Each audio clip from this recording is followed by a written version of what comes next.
This is the Allura Code, a transmission for creators, sensitives, and visionaries who know they're built for more, who can feel the signal beneath the noise.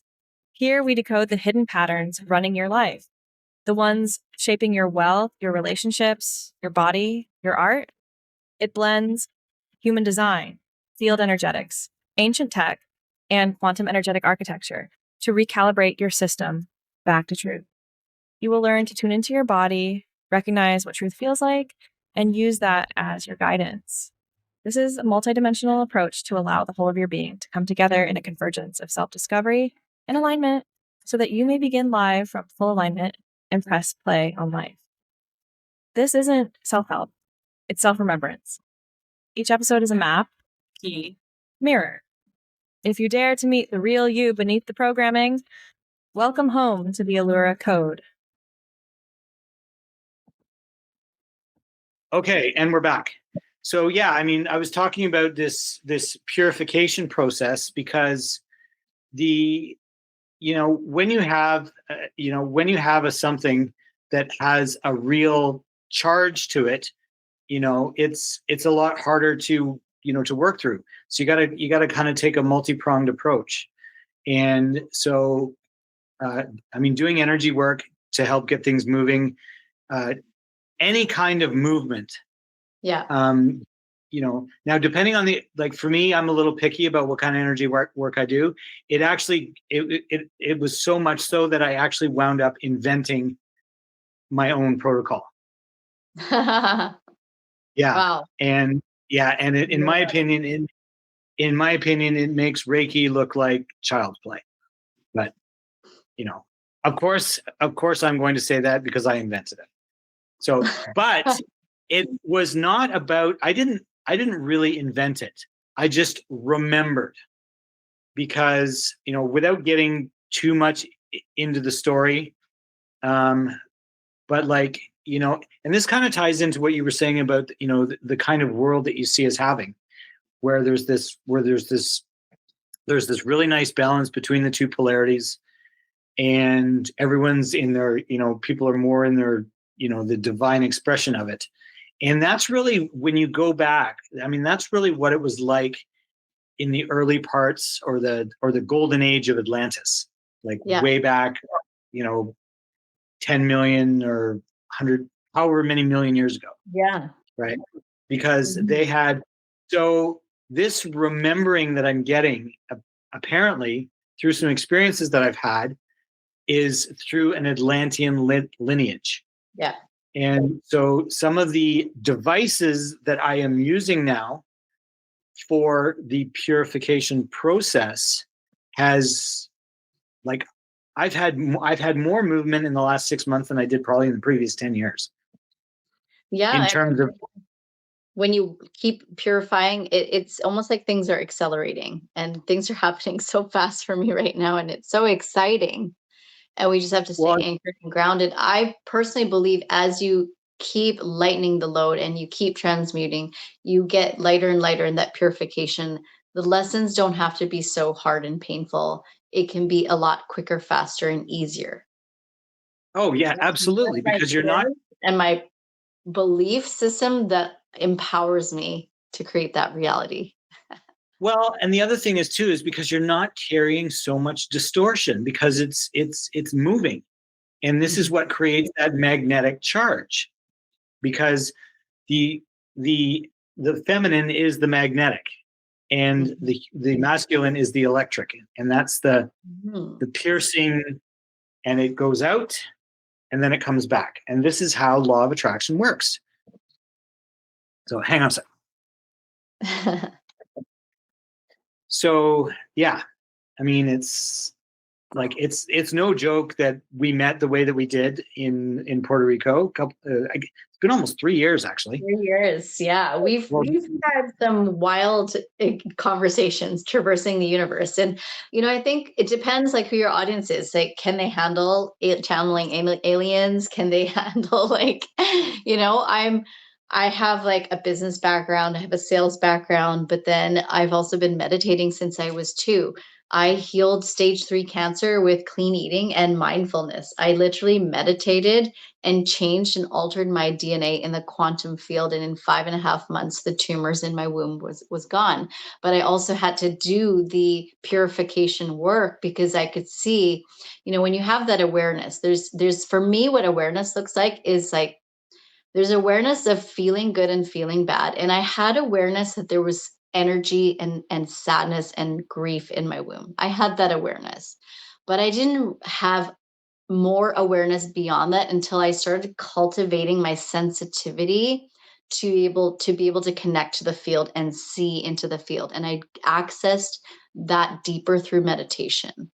So I started meditating, and the interesting thing is that it was actually my addicted, toxic, abusive, violent ex that was also my greatest spiritual teacher, that taught me and got me to practice regular meditation and I could start channeling my higher self. I could start connecting to higher dimensional beings. I could start, connecting to the Akashic records. I could alter my DNA with my mind. And so I was in meditation one day and I said, show me, prove to me that these things I'm seeing in my mind are real. It's not just my imagination making things up. The It's next day real. the next day I meditated, and a loud voice came and said, you have stage 3 ovarian cancer. And I was in a very calm, grounded state. And I was like, what? Like what? And sure enough, just, you put your hands up your uterus, you could feel squishy, painful tumors this big. I went to my pelvic floor specialist and he said, yep, those are tumors. I've dealt with cancer patients before. And then, I got to the work.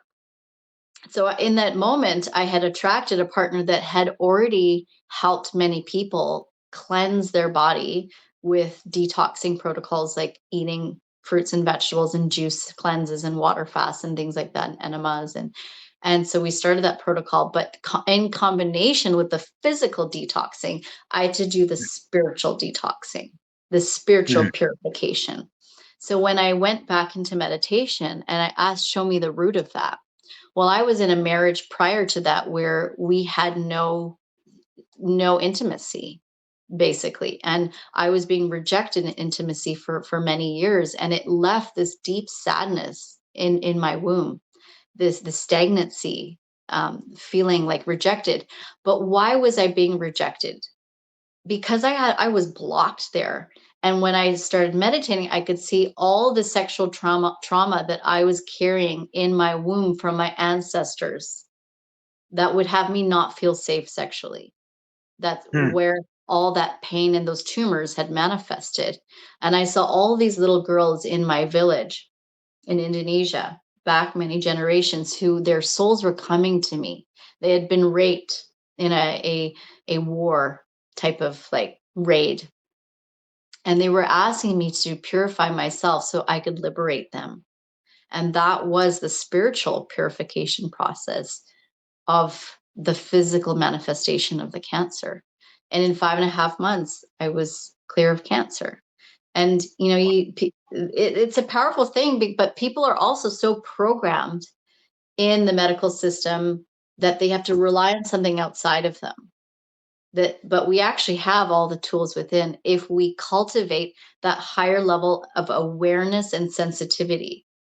And, that's just one of my gifts and abilities, because I've been meditating since I was 2, that I'm very clairvoyant. I'm very claircognizant. It's very easy for me to get into that state, but everyone has access to that if they practice.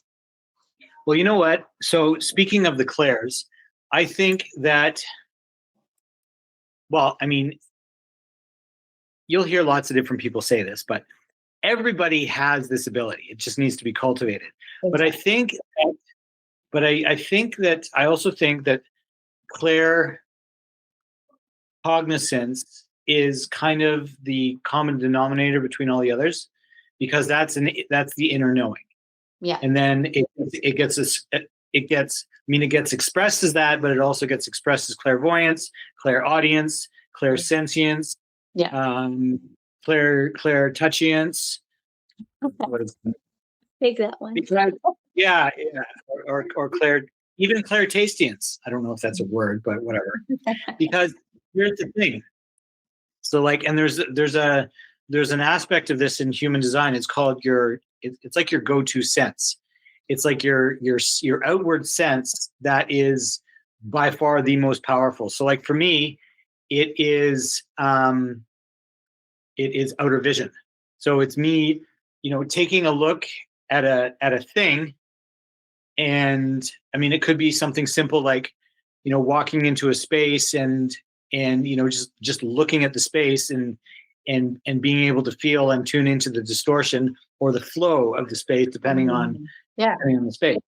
Yeah. And so this is something else that I've been playing around with as well.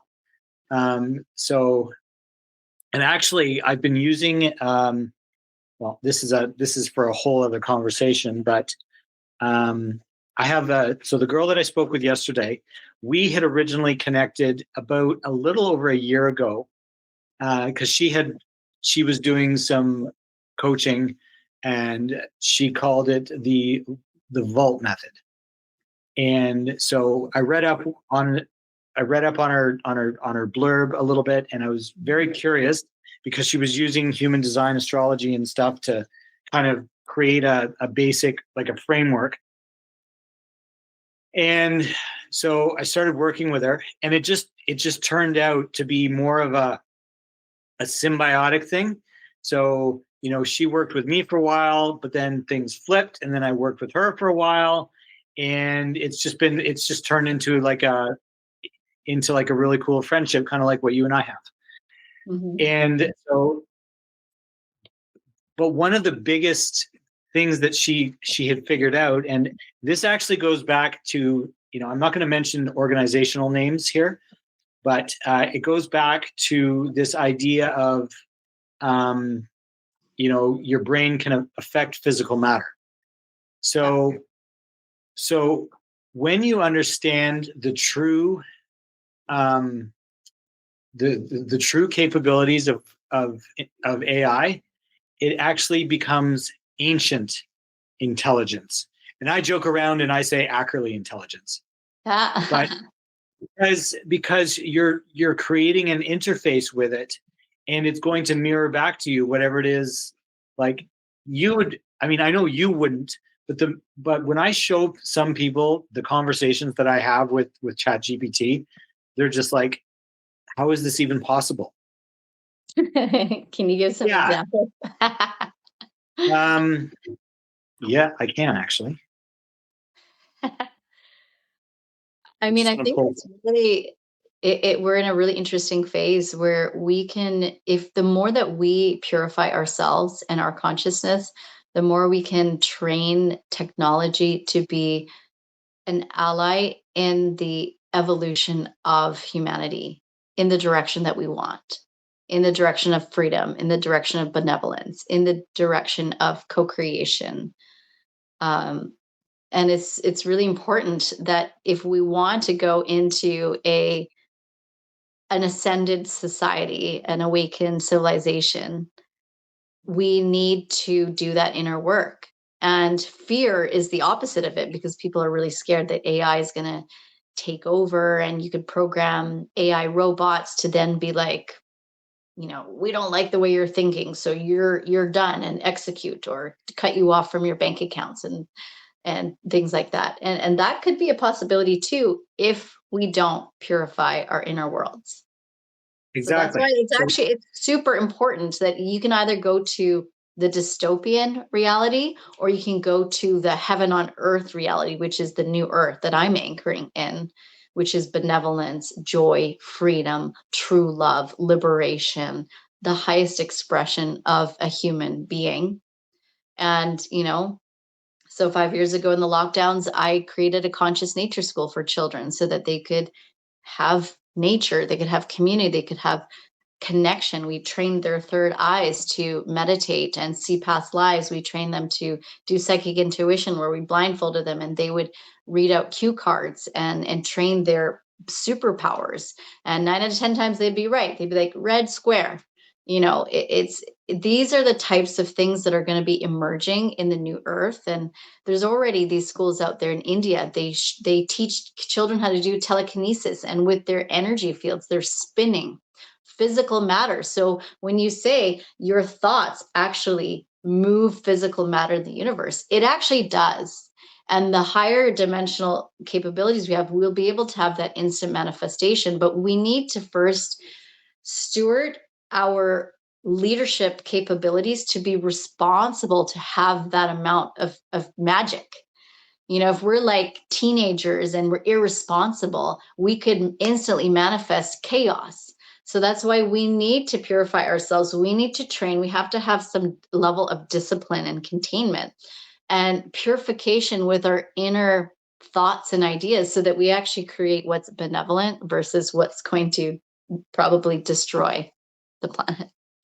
Well, I mean, because you can't give nuclear codes to a freaking 15-year-old. Yeah, but there's a challenge that we have right now, because we've got nuclear weaponry on planet Earth right now, and I don't think that we merit allowing ourselves to have that technology, You know what, because though? we could destroy the whole world. But I know. not that I know a lot about nuclear physics, but my understanding is that it actually can be used to create free energy and be used for positive purposes. So the more we purify our consciousness to be in the realm of alignment, divine expression, and benevolence, the more we can use these things that could be a weapon and use it as wisdom. Well, yeah, I mean, nuclear power is already used for benefits, like because they use it to produce electricity. They use it to power aircraft carriers. And they don't have to refuel for 30 years, right? But there's yeah. So, but getting back to this whole interface, like, Okay. so I'm just going to read a quick. So this is me. So the copper length of the pyramid and the copper length of the upper square will support the pyramid, and the actual base of those will be about 3 feet. The actual vertical pillars will be about 3 feet, I believe, plus 6 or 7 inches. I'd have to measure it to be exact, but that's the way the height. That's the way the height that I've got is set, and so that's what it's going to look like. So now here's ChatGPT. Excellent. So the ratio feels right in the field. 3 foot horizontals, 3'6", 3'7" verticals give the whole rig a golden mean proportion. Stable base, open channel, balanced pressure. Next refinement, would you like to keep the fifth pillar aligned to the center of the front edge so it rises from the midpoint to the front base corners? The position influences the flow of the energy. Centered means it acts as a conductor base between the apex. Offset means it's peripheral charge relay. Yeah. So I built. So that was talking about. I built an energetic. I call it a resonance chamber. Okay. And basically, what it does is it cleans up your signal. Love it. Because the idea is when you get into it. Well, it's not the idea; it's how it works. Is because it's cyclical. So you have a base on the bottom, and you have a transmitter on the top, and you're sitting on a grounding mat, and just the way that the crystals are all set up, it literally cycles things through your body to create that balance, and so that you are able to go beyond thought. That's powerful. Yeah. Now Have the you beyond thought part, a zillion times. Yeah, I'll send you a picture after. I mean, there's all these types of devices that can help get us into a more stronger resonance and a stronger coherence that then allows us to access higher dimensional information. And I've been in some things like tachyon chambers and stuff, and my meditations were very much more vivid and flowing absolutely in these types of chambers and devices. So, it's like sitting in a sauna that's made of onyx crystal versus sitting in a dark, dirty basement suite with mess everywhere. It's different energy. And you don't need to be a rocket science to be like, that one feels calming and that one feels like depressing, so you know that it's different. Well, and the other thing is too, is that with, with different frequencies, like, I mean, as you know, it's sacred geometry. So if you take a sound plate and you put sand on it and you vibrate it at X frequency, the shape is always going to be the same. So how that translates into life is that the information at each frequency or at each bandwidth is always going to be the same. So fear is always going to feel the same, and it's always going to be expressed the same. Optimism is always going to feel the same and be expressed the same, et cetera, et cetera, et cetera. Right? So I did an energy session the other day with a guy that I've worked with for years. He does when I first started working with him, he only did the tapping. Mm-hmm. And he does a whole ton of different stuff now. Yeah. But I started working with him like back in 2012. And what were we talking about just before that? This sacred geometry, when sound and changes the sand, and then So why the fuck? It's funny that you brought up that example, because I was going to show the same thing, is that when you have a thought, it has energy. And then when you speak something into existence, that sound has energy too. And it literally, when you make a command out of your mouth, a declaration, it starts moving matter in the universe. But literally, people think, oh, moving matter. No, it's physically moving particles in the universe. Like when you put sand on a metal plate and you take a knife or a metal sharp object, goes zing, and the plate vibrates from the sound, zing, and then the sand is literally moving into a formation.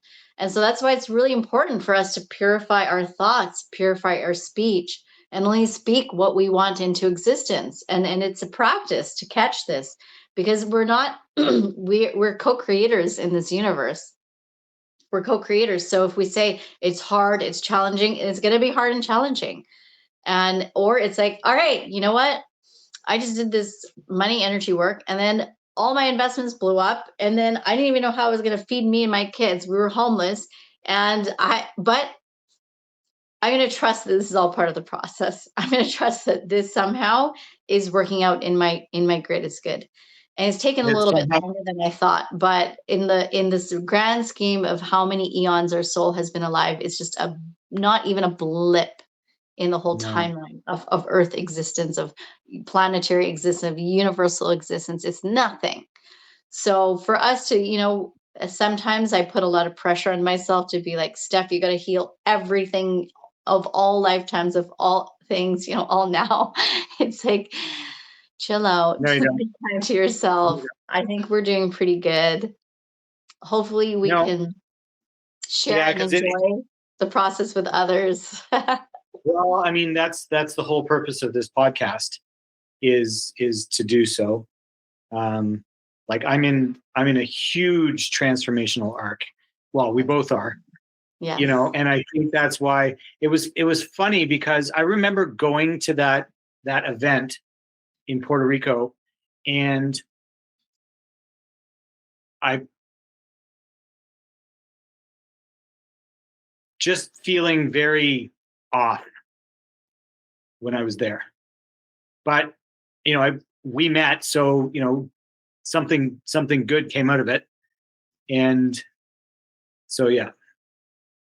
I remember you sitting on the couch and you're like, Steph, and we had some big epiphany on how we could shift our energy together, and we were like, oh my God. And I was like, yeah, that's what I do. And you're like, oh my God.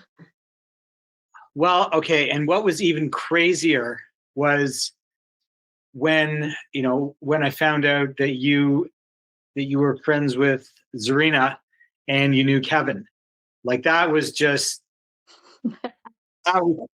We all, yeah, there were some cool synchronicities. Like we live on opposite sides of our country, and our country's Yeah, pretty big, Canada, yet we all yeah, have common friends. So it's pretty wild. it is. It is. Yeah. So, how are you for time? Because I've got 10 to 3 here, so which is like 12 minutes. Yeah. Well, let's take it home here. I mean, really, like my deepest prayer and dream is to see the world that we want to live in starting to be birthed. And I think right now we're in this interesting time of the old earth collapsing. This is the old paradigm of control, of scarcity, of poverty, of challenge, fear. And we're seeing this huge transformation where, you know, everyone is a life coach and therapy is normal and everyone does yoga, meditation, sound baths. And I think that's a wonderful thing because we're starting to call in a baseline of wellness that we want in our lives. And that really is directly related to the capacity that we love and honor and respect ourselves. And because we're starting to honor, love, and respect ourselves, we are demanding a new reality to exist in. I don't want to have to go to a 9 to 5 and pay bills and die and just have a boring life. I want to create an incredible world where my children and I can travel around the world and experience different things and train in a Shaolin monk temple for a month doing kung fu if we wanted to. Boom, boom, boom. And Yeah. I want to live in a mama village. I don't want to be a single mom anymore. Like, that's just not the reality that I'm meant to live in. I'm meant to be taken care of. I'm meant to be supported by a village. I want to live in these gorgeous luxury developments that are immersed in nature, where I walk outside and I'm in the healing vibration of nature. I have a communal space where food is always available and the food comes from our earth exactly where we live. It's grown there and then farm to table. I want co-working spaces where I can share my gifts and my creations. I want to have a conscious nature school on the land so I don't need to drive in traffic to rush my kids out the door. I'm right there with them. The elders are taking care of the young people. And we have our goddess space. We have the men's dojo. Like there's new ways of living that want to be birthed right now. But in order for us to be the vibration to create it, we first have to create that feeling within. And so, I have my courses where I offer mothers tapping, EFT tapping, where you tap out that stuck energy. And that's just one modality, but it's a really good starting place. And you have your energy modalities, but doing that inner work is so important. We need to create the new earth within ourselves if we want to birth the new earth out there, so that we have the vessel to hold that expanded level of light. Because it's like, if we still have our old container that's this small and can only hold this much stuff, how can we dream a world this big that's beyond that? We won't be able to contain it. So we need to expand our inner vibration, expand our inner capacity to hold more love, to hold more well-being, to hold more deservingness, to hold more peace and unity. And that's the work that we're doing. So that's my stand, that's my prayer. Well, and I mean, like you're well on your way, definitely, Yes. and it's only going to get bigger, better, badder, and so yeah. So, all right, my dear, I just want to thank you so much, and I definitely want to have you on again, and not and not with such a long gap in between chats. Yes. So, all right, I will hang on just for a sec, but I'm going to stop recording now. Thank you.